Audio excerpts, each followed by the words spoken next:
Radio in Stuttgart City.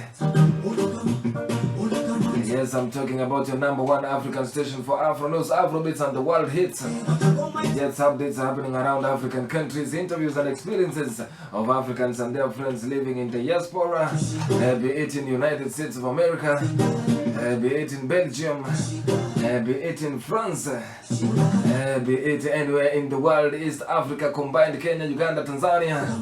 I'm talking about Ghana, Accra, going to Nigeria, Lesotho, Gambia, to Madagascar. Kamata, remember later on, Mr.Otianga, novelist and writer, we shall be joining us soon. Nancy Karotika, all the way from Stuttgart City. Remember, Nancy Karotika takes care of ladies and gentlemen here in Stuttgart. Yes, Nancy Afro Shop will be in the house today. Remember, racial injustices, racial discrimination. Yes, how are we equal in this? Okay. So we have about 4 different ways of discrimination. We have direct discrimination, indirect, and there is harassment, and we also have victimization. Okay. So when we talk about direct discrimination, when you are going for a flat and somebody say it's taken, but because of your skin color, that's direct discrimination. Okay. Yeah. Then we also have indirect, where we know that from, let's say, a group of people like putting on the New York Cape and such. Yeah. So you go to a club and somebody say we don't allow New York, those capes, people, those capes here, but he knows it's come from a particular group, yeah, and therefore that's also indirect discrimination, yeah, or asking for a higher fee to enter a school when you only want a certain group that you consider rich, and that's also indirect discrimination. So we also have harassment, where you are at work and somebody just tells you things like the N-word. Consistently you say no, you don't like it, but he keeps on saying that's harassment. Victimization is where now you trying to defend somebody as a victim of say racial discrimination, and then the power that is there, the power that be, try to punish you for that, or you are complaining about racism, or somebody calls you an N-word, and then you're punished for that. That is it. Ah, okay. Yeah. Nancy, have you came across some things like that, where somebody is trying to tell you today there is no seat here, it's being preserved for someone else, and because of your skin color? You know, you have been in Stuttgart a long time, but how long have you been in Stuttgart actually? I've been in Stuttgart for almost over 30 years now. Over 30 years? Yeah. 30 years is enough for us because you have seen enough. Yeah. you have seen enough. We are only here 5 or 8 years, so that means you have not seen yet enough, but you have seen enough according to... what have you seen enough, actually, according to you, about racial discrimination or racial injustices? Well, this thing it's there, and it's very, very common. Okay. And what has happened is you get used to to the system. So what you try to ignore it and try to find your way. Okay. Because I remember very well when I came to Germany, and I was looking for an apartment, and the whole of Stuttgart area, we couldn't find nothing. Okay. And the reason being is that because I'm black. My husband was at the time a German guy, and we went, searching, and whenever I am around, we were told it's already gone. So it took us very, very long until we found one, and we had to move out of Stuttgart because there was nothing for us. And that's when I started really seeing it. Or when you go in some places, you find that you're being looked differently. You have that stoplight, not you, the rest can go in. It's really, it's there. There's nothing we can do about it. It is there. And as being a mother, and I have 2 kids, a mother of 2, so I'll be trying to bring up my kids, telling them that, you know what, you never be a German, you're black, you're Kenyan, and you need to be proud of it, and try not to let anybody hinder you because of your color. Sure. Because that's who you are. So I've been trying to bring up my kids basically knowing that they are Africans. So that they have doors open for them, because once you don't know who you are, you become a slave of yourself. Sure. But once you know it doesn't matter even if they close the door for me, I know who I am. So that gives the motivation of somebody moving forward.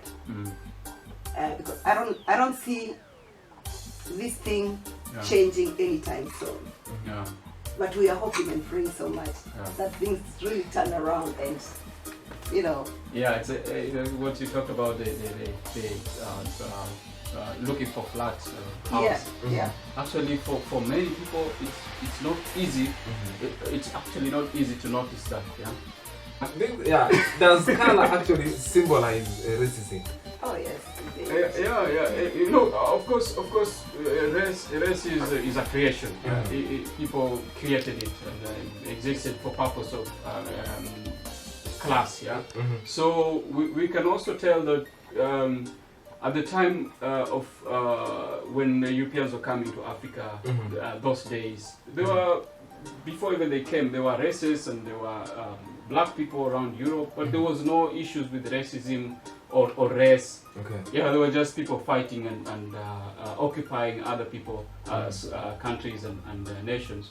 But then when you come to the time of colonization, that's when people now started creating race. Yeah, now you're black or you're African. So that's why you go to US, the person who sees themselves as black or colored in US is seen as white in Brazil. Yeah, and the person who is seen as black here in Europe might be seen as white in Kenya. Yeah.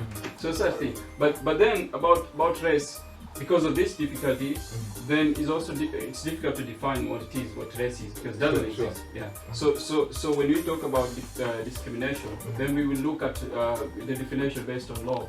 Then, for instance, the UK, Germany doesn't have proper definition of law of race based on their laws. That's why you might be called an N-word, and it might not be affected. There will be no legal effect. They take it as normal. Yeah. So then, if you look at the UK, for instance, they probably have more experience with the issues of race because of colonialism. They have a law, Equality Act 2010, which defines race as also nations. If you come from a particular nation, a nationality or former nationality. So say you're British, but you're formerly from Jamaica or you're formerly from China. Yeah. So then that's also seen as part of a race in their Equality Act against discrimination based on race. Yeah. All these things are creation. Yeah. Nancy, I asked this that does color symbolize racism? You are yes. Yeah. You experienced something like that too? Well, I've experienced, because like he was just saying, when I take my son back home, they call him Mzungu. Okay. You know? And when he's here, they call him N-word. Yeah. So you're like, now, what is what? Yeah. I was like, yes, it's that. And it might be treated as special, yeah? Like very much. Go to a shop somewhere, where barber shop, and hey, come on. Exactly. We have race among ourselves, because like when you're a little bit lighter, they treat you differently. When you're darker, they treat you different. Which is, we need to change that first. It has to come from us first. I can agree to that, because if I am a parent and I tell my children not to play with the neighbor's children because they are black or white. Some people, these are petty things that we don't think they symbolize racism. Yeah. But we always do them each and every day wherever we are in the houses. Yeah. Nancy, we have seen Black Lives Matter, Yes. Stuttgart, and it will be coming soon around the different cities. What's your take on that? Well, I think we should go on. With this, it shouldn't stop, and until changes are done. Okay, I know it's not going to work overnight. Sure. But the more we talk about it, the more effective it's going to be, and especially, I like really now to think more of our youth, to bring it into them,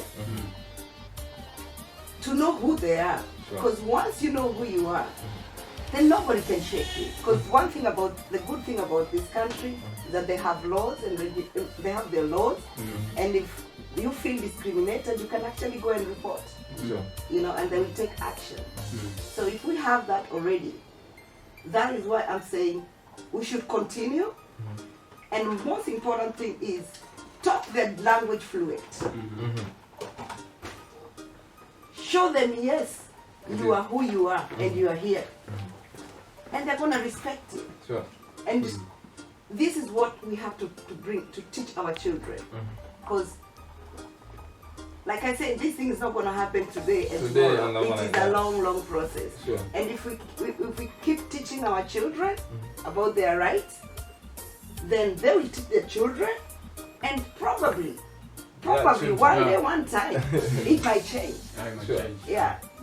So as a mother, how and you have kids actually here in Stuttgart, I'm very sure they have been going to school, coming back and telling you, Mama, somebody called me this word today. This one did this. How do you react? How do I react? How do you react to this as a well, like I say, as I was saying, I always brought up my kids, trying to show them that you are different from other children. I made that very, very clear to them as they were growing up. And they had those hindrances in school, where kids, you know, because of their color. But I told them how to fight back. I told them, if somebody calls you an N-word, give him a blow. Sure. You won't do that again. You know, I'm sorry. This is how it was, for real. And I always told them, you have the right to be in this country. You were born here, so it is your country as well, and you have the right to fight for your right. And nobody is better than you. You are all the same. For me, that was a plus. Yeah, sure. Because if I did not show her that way, it can lead to discrimination for children. Yeah, for children. You have heard that we have been losing kids, have been committing suicide. And why? It's because of that depression which they're getting from school, and they're even scared of telling the mother what is happening in school. So they keep this inside them until to a level where they can't talk anymore. They don't even know where to go. So they end up committing suicide. I've seen that thing happening. And that's why I keep insisting. Teach your children. Let your children know that they are somebody, and they are strong, and they can do it. Okay. Yeah. And show them the base where they are from. Let them speak your language. Let them know at least Swahili. Yeah, that's true. Especially for the Kenyans. Sure. Let your kids know something small about your country. And when you have a possibility, be taking your kids back home. They have to learn. They have to learn. My kids speak Swahili. They speak perfect English. So, and I'm proud of it now. I'm proud of what I did, and that's what I've been trying also to emphasize on mothers to do this, because I see what good it does. It gives the kids that energy and that strength not to fall down, because it is serious. This racism is here. It's really, really serious. Yeah, right. Yeah. And it's not all the Germans have it, but the few ones who really have a problem with black people, they can put you down. And if you're not strong inside, it might really end up in a mess. I really agree with that about letting them know where they come from, where they belong to. I think it's important that people belong. Well, that's what it's the nature of human. They always want to belong to a person, to belong to a community. It's very important not to reject your community and belong to the other. I saw that in the trial of O.J. Simpson. If race wouldn't have played a role in the trial, this guy would have been probably executed. Because there is that manner in which the other person doesn't understand you, doesn't understand your race, and doesn't therefore understand if racism plays a role in the police harassment or all those.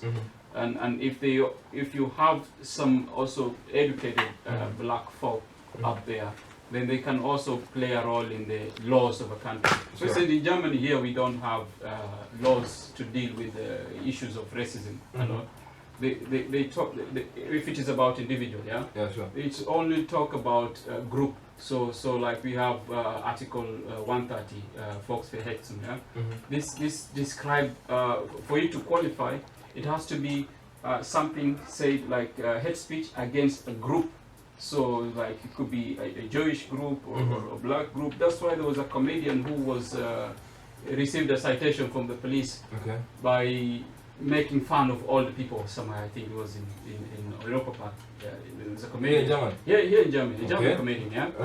And then he received the police citation because it was a group, yeah. But if you go to complain about you as an individual, then it becomes hard. And then you see also a member of parliament in Schleswig-Holstein using the N word, and the constitutional court in that state just allowed it. Yeah. Do you see, most of the people are asking here, did racism start in the United States of America? Well, that's... yeah, somebody just do it. It sounds funny because we don't mean... Look, it didn't start in the US. Probably the period that the US was coming about, that's the period that started. But because people were brought from other parts, like in Africa, take it to the US. At that time, when the Europeans were having contact with Africans, there were talks of them being seen as animals and being studied in the lab in the European countries. There was this lady called, I think it was Sartie from South Africa, who was picked up and taken to places in Europe because they could not imagine that part of this lady. Yeah, true. Yeah. And then that was long ago. Yeah. So it might have been manufactured before the United States was made. The first contact between the European, when they were now coming to Africa to colonize, not when the Africans were coming to Europe to do their errands before colonization. Thank you so much. I think that one has been clarified for those who are watching us on Facebook. Yes, racism is not only in America. Racism is everywhere, and it can begin from home actually. And we as parents or parents out there, and take your kids back home, as Nancy said, so that they can learn a little bit different cultures, as it goes. It's 99.2 FM Stuttgart City. I'm telling it's 10/18, 15th July 2020. Yes, and remember today we are talking about racial discrimination and how we can solve it. Racial injustices. We have had a couple of discussions, and for those who are joining us right now, remember we shall be back after a short break. Real World presents. So, Nancy, coming to you before we end our topic today, I need you to give one word to the people out there who are listening to you about this racial discrimination, or just in general, what you have with the people out there, because you have a very nice experience. You've been here long enough to actually advise each and everybody out there. Advise women out there, advise everybody who's listening to you out there. Advise the kids that are coming up, advise the kids that you have back at home, advise those parents right now who are actually want to enter into parenthood. Just tell them something out there before we wind up. Yeah, I will still insist on what I had said before, that parents teach your children their culture, starting with the language. Let them know who they are. Let them know also how to obey the law. Let them go to school, because Germany is providing everything. Sure. You don't have to pay school fees over here. You go to school sometimes for the people, for some kids, or rather, everything is provided by the government.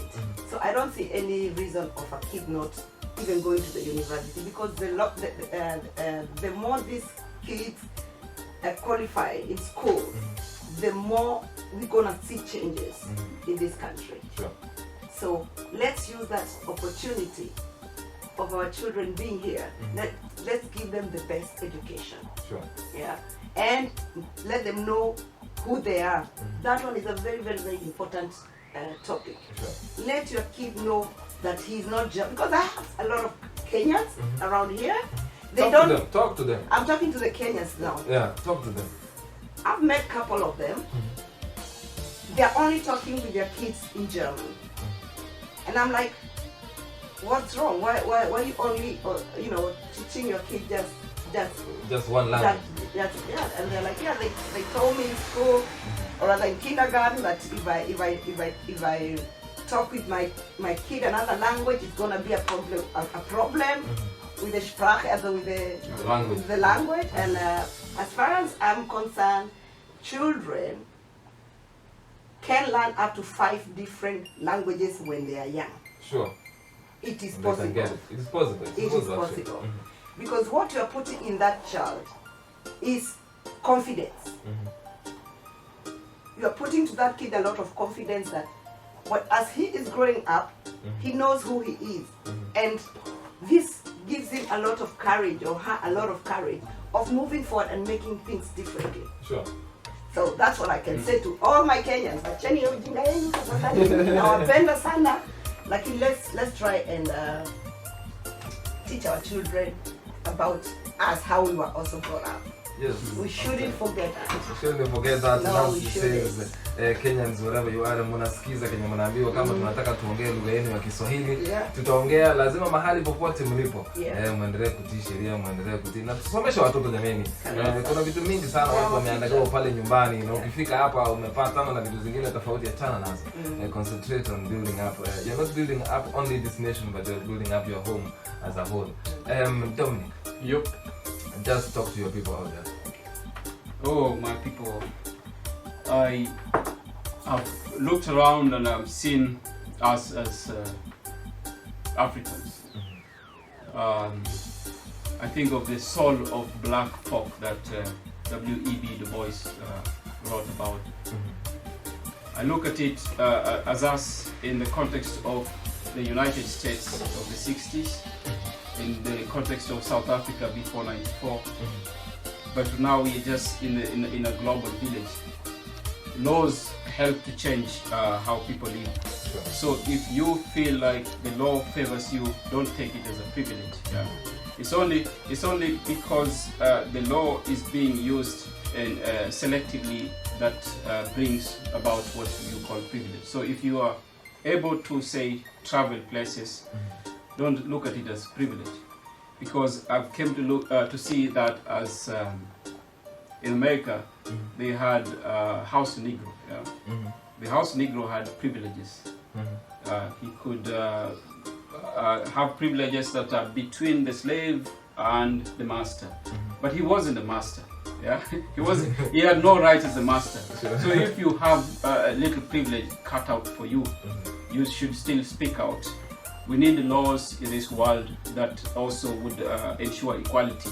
One thing that I liked about Germany and the laws that are being made, some foreigners went to constitutional court in Karlsruhe, and they managed to get one step ahead by getting a ruling that ensure that Germans, even when abroad dealing with people outside, they must follow German laws. Yeah? This is just one step. If every country, if foreigners, Kenyans or Africans living in the United States, they should also try to do the same in the Supreme Court of the US. Yeah? Sure. Because if people would follow their national laws, then slavery wouldn't have happened. Colonization wouldn't have happened. The Holocaust in other places like genocide in Namibia wouldn't have happened, because they would respect and protect human rights as the Constitution of the Federal States of Germany requires them. So we should fight, talk about this as members of human race and as members of the global village. Yeah. Thank you so much for putting this straight on to people out there, and from wherever you are listening to us from, I'm telling you, 99.2 FM here in Stuttgart City.